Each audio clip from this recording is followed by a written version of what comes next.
La France, autrefois connue pour sa culture, son art et son histoire, se retrouvait plongée dans l'obscurité d'une guerre civile qui déchirait les rues de Paris, Lyon, Marseille et bien d'autres villes. Les tensions politiques, longtemps latentes, avaient finalement éclaté en violence ouverte entre l'extrême droite et l'extrême gauche. L'acte 1, l'étincelle. Tout commença lors d'une manifestation à Paris, où les partisans de l'extrême droite, brandissant des drapeaux et chantant des hymnes nationalistes, rencontrèrent les militants de l'extrême gauche, armés de pancartes et de slogans pour l'égalité et la justice sociale. Une altercation banale dégénéra rapidement en affrontement violent. La police, dépassée, ne put contenir la situation. Ce jour-là, l'étincelle fut allumée. L'acte 2, la division. Les mois suivants, la France se divisa en territoires contrôlés par les deux factions.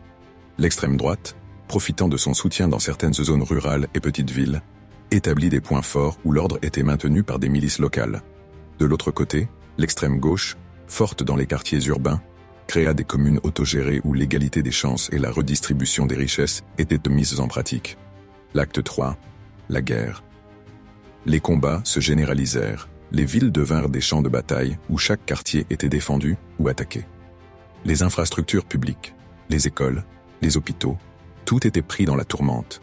Les médias, divisés eux aussi, diffusaient des versions opposées des événements, alimentant la propagande de chaque camp.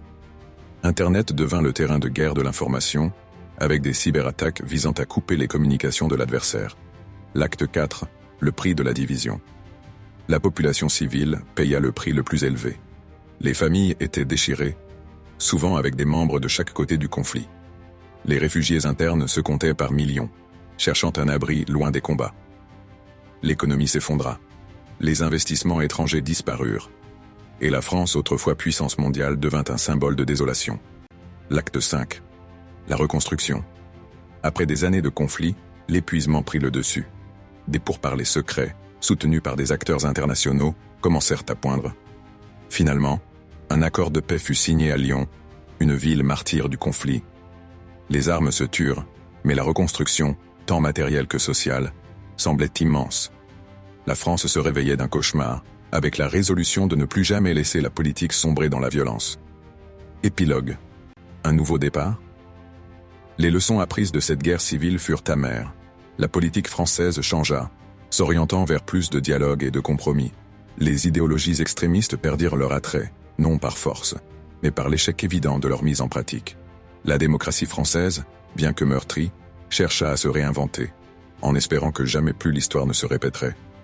Cette histoire est une fiction, mais elle illustre les dangers potentiels d'une polarisation politique poussée à l'extrême.